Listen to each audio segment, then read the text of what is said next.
ছেলে কত সুন্দর করে বড় হয়েছে মা বাপের কাছে। একটা বাপ আর মা জানে একটা ছোট্ট সোনাকে বড় করতে কতটা কাঠখড় পোড়াতে হয়। একটা বাপ আর মা জানে একটা সন্তান মানুষ করা কতটা কষ্টকর ব্যাপার। সব কবি ছন্দের মাধ্যমে লিখে খুব মনোযোগ দিয়ে শুনে মা কি জিনিস আগে সেটা বুঝতে হবে, তারপর তো বুড়ি মা আপনাদের শোনাবো। এখানে আমার অনেক মায়েরা আছেন, মা কি জিনিস আমি আপনাদের শোনাচ্ছি। কবি লিখছে ছন্দের মাধ্যমে শুনবেন। সারা দুনিয়া ঘুরে তুমি দাও না মায়ের সমান পাবে না। সারা দুনিয়া ঘুরে মায়ের সমান পাবে না। সারা দুনিয়া ঘুরে মায়ের সমান পাবে না।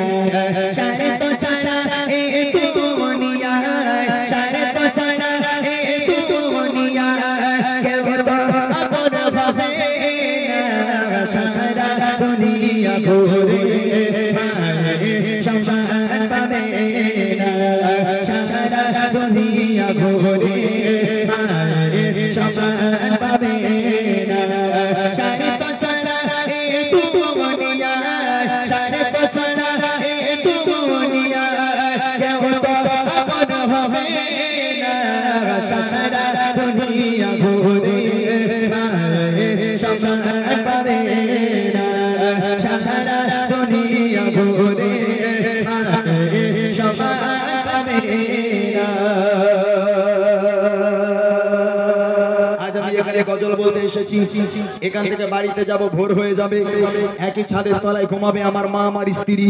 যে সমস্ত ভাইরা রাত্রে জেগে কাজ করে রাত 1টা 2টার সময় বাড়িতে ঢুকবে, একই ছাদের তলায় ঘুমাবে মা আর স্ত্রী। ছেলে বাড়ি গেল, কলিং বেল বাজালো, দরজা নক করলো, প্রথমে উঠবে কে? মা না বউ? জোরে বলেন ভাই, প্রথমে কে উঠবে? জোরে। সবাই বলবে মা। কেন রে ভাই? মা ঘুমাচ্ছে, বউ ঘুমাচ্ছে, মা উঠবে কেন? কেন উঠবে সেটা শোনেন, বাস্তব কথা বলে যাই। মা ঘুমের মধ্যে স্বপ্ন দেখছে আমার ছেলেটা কোন সকালবেলা পান্তা খেয়ে চলে গেল, ছেলেটা রাত 1টা বেজে গেল এখনো পর্যন্ত বাড়িতে এলো না। আহারে আমার কলিজার টুকরা সন্তান, না জানি রাস্তায় কি বিপদ হলো, না জানি কি হয়েছে, তার খাওয়া হয়েছে কিনা। মা এই স্বপ্ন দেখে, আর বউ স্বপ্ন দেখছিল আজকে 14ই ফেব্রুয়ারি চলে গেছে। আহা কি সুন্দর, সব পার্কে পার্কে লোকজন ভর্তি, স্বামীটা এখনো পর্যন্ত বাড়ি এলো না।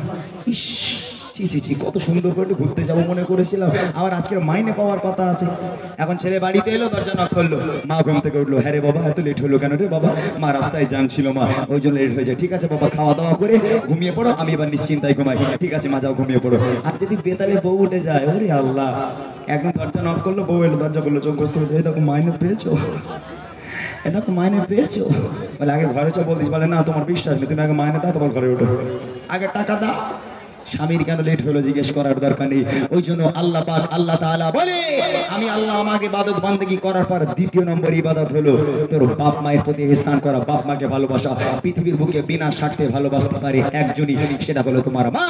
আর সেই মায়ের পায়ে তল্লার জান্নাতকে চির আল্লাহর জান্নাতের আশা করো, কখনো পাবে না। তাই কবি লিখছে বিনা স্বার্থে ভালোবাসা থাকে সফলতা চাই রে মনে, সুখে দুঃখে মুসিবতে আগলে রাখে মা প্রতি মানে।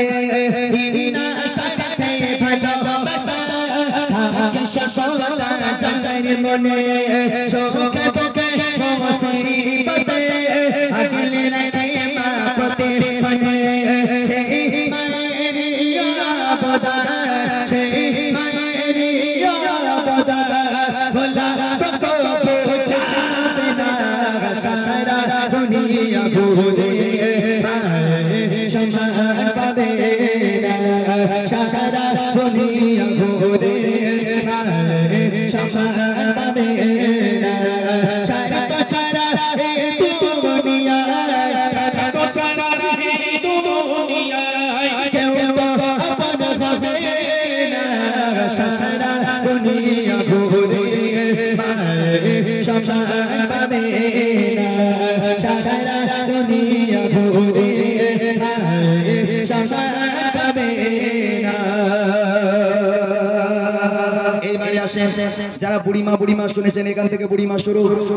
এই সন্তান এই শীতের রাতের বেলা একটা মা সন্তান জন্ম দিল, ওই সন্তান রাতের বেলা মায়ের কোলে পায়খানা করে পেশাব করে, ওই মা দূর দূর করে তাড়িয়ে দিল না, যা হতভাগা যা হতচ্ছাড়া, আমি যতবার জামা চেঞ্জ করি ততবার পায়খানা করিস পেশাব করিস, আমার কাছে শুতে নেব না, অন্য ঘরে গেছো।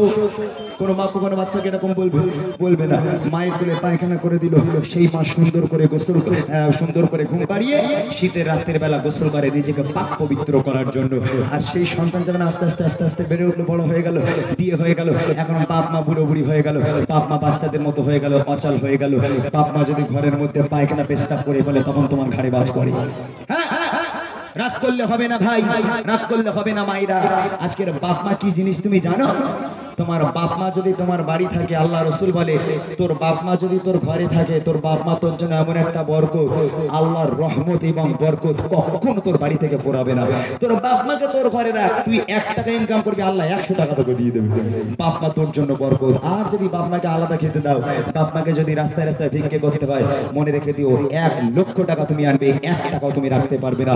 বাপ মা তোমার জন্য বরকত। সেই বাপ মায়ের পায়ের তলা জান্নাতকে আগে নাও, তারপর আল্লাহর জান্নাতের আশা করো। এখান থেকে বুড়িমা গজল শুরু হচ্ছে। সেই বাপ মাকে ভালোবাসতে শেখো, তাহলে আল্লাহর জান্নাত তোমার জন্য অপেক্ষা করছে। তাই কবি লিখছে, হাজারে দুঃখ যত রাতে হয় না গেলাম তো কোন রাতে, একটি রাতে ঘুম আসে না, বসে থাকে মা পাহাড়ে। হাজারে দুঃখ যত রাতে হয় না গেলাম তো কোন রাতে, একটি রাতে ঘুম আসে না, বসে থাকে মা পাহাড়ে। আল্লাহর বাবা উপহার, আল্লাহর বাবা উপহার, হয় না কত চার তোলা, সারা দুনিয়া ঘুরে সংসার পাবে না, সারা দুনিয়া ঘুরে সংসার পাবে না। সারা তো ছাড়া এই দুনিয়া, সারা তো ছাড়া এই দুনিয়া, কেউ তো আপন হবে না, সারা দুনিয়া ঘুরে সংসার পাবে না, সারা দুনিয়া ঘুরে সংসার পাবে না, সারা দুনিয়া ঘুরে